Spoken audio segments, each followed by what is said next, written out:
that was 2 cups of flour, grated some old cheese, as cheesy as you like it.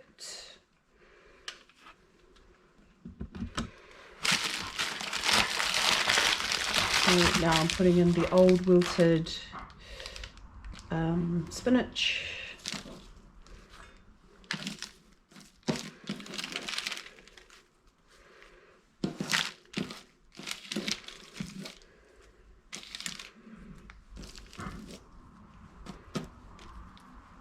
Okay, now I'm going to use some old mayonnaise. When I say old mayonnaise, it's like, I don't want to eat this mayonnaise. Nobody in our house wants to eat this mayonnaise because they only eat best foods, so I don't want this to go to waste. I'm just going to pour, I don't even know how much, just enough for it to be moist, you know.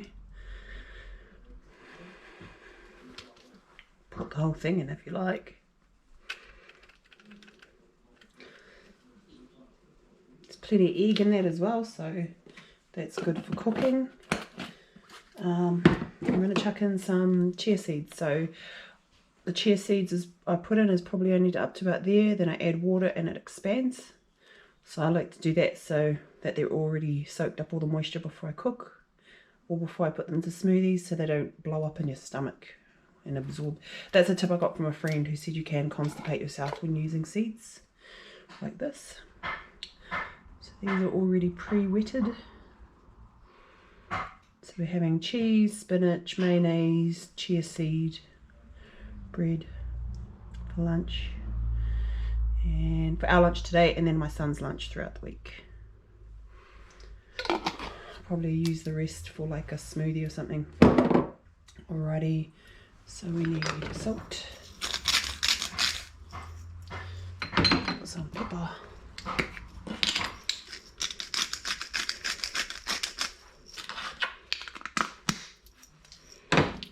I didn't put this in the last one because mayonnaise has plenty of oil in it, oil and egg.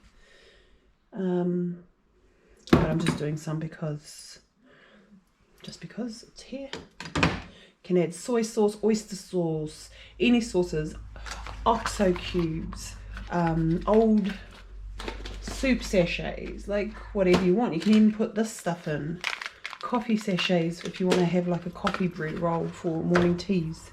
Whatever. Oops. And then I just stir this around first so I can see how much moisture I need after it. And good bread makers probably touch everything and knead it, but I don't like getting it under my nails, so I won't do that. And I'm a terrible baker, as you can see, but this method keeps us fed. Okay, so it's all kind of combined. So now I've got some yeast. This is my yeast. All it is warm tap water with live yeast. This is the actual yeast I use. I use big packets from, yeah, rather than the small sachets now, because we make bread so often. And so I always have a jar of this warm water from the tap, some yeast, just like a shake of yeast, with a tablespoon or teaspoon of sugar to feed it. And I make this every day because we make bread every day. So it's like this. I like my bread mixtures to be quite wet. I don't know what the reason is, except I have no science behind it. It's just how we make soft bread. So everybody likes the ones that I make when they're quite runny.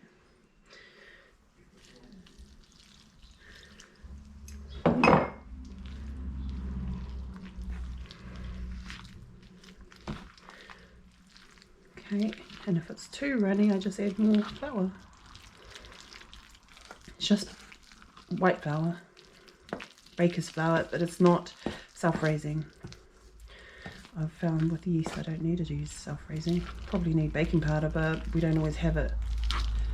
So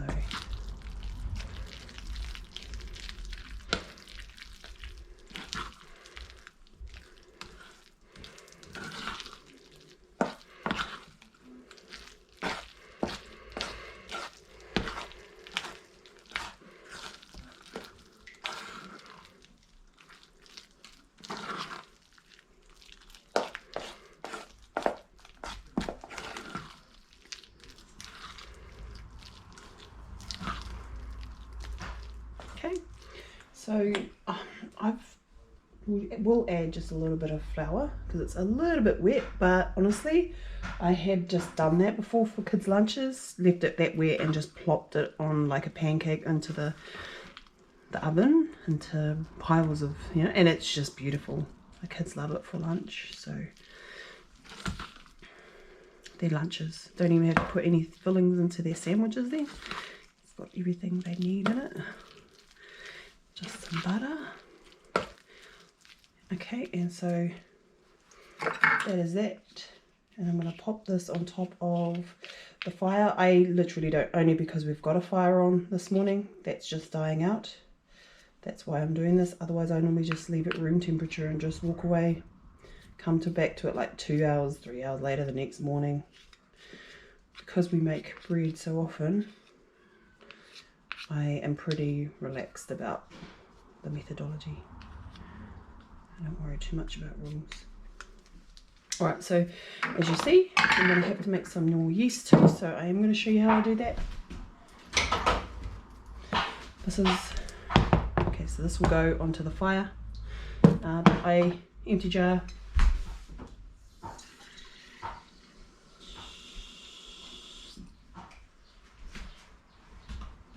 It's just warm from the tap. This is how scientific I get. It's about as easy as this. And I probably use too much. I don't even know how much it should be, but that's it. My idea is that it lemon grows because it's an organism, so, oh well, if it's not enough it'll multiply. And I just shake some sugar in there.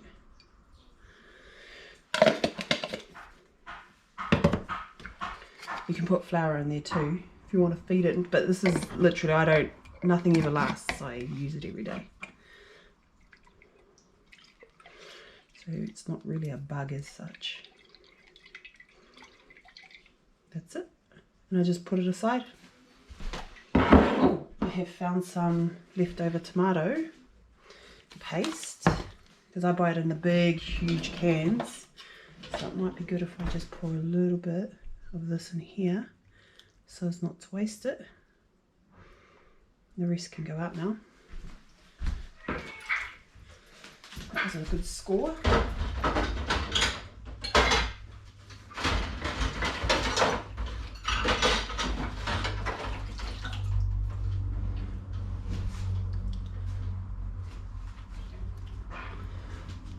I'm not sure, but I reckon one of the reasons we don't get too sick in this house is because everything is always just about off.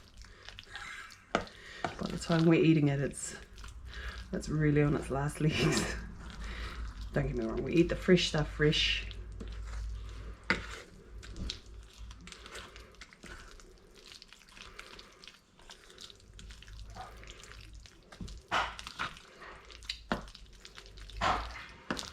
Cool. Again, that's made it a bit too runny, so we'll just add a bit more flour. Be lots of flavour in this.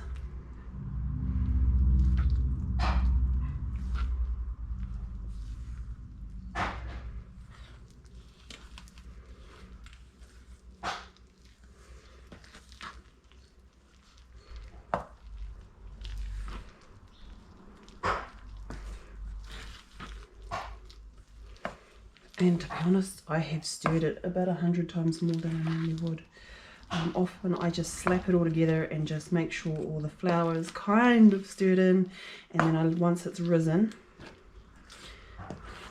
it kind of mixes itself for me, you know.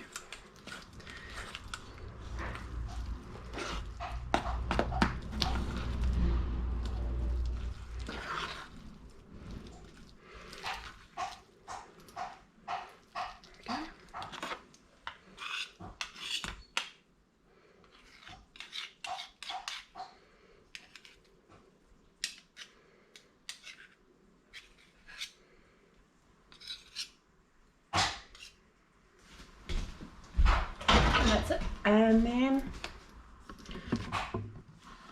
take it over here where I've got the other one already sort of resting on the fireplace.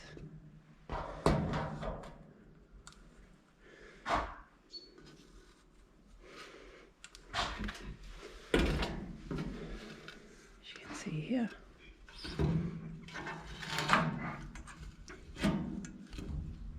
So it's too warm now, so I'll move it over. Wait. I will leave things on a dying fire, not a hot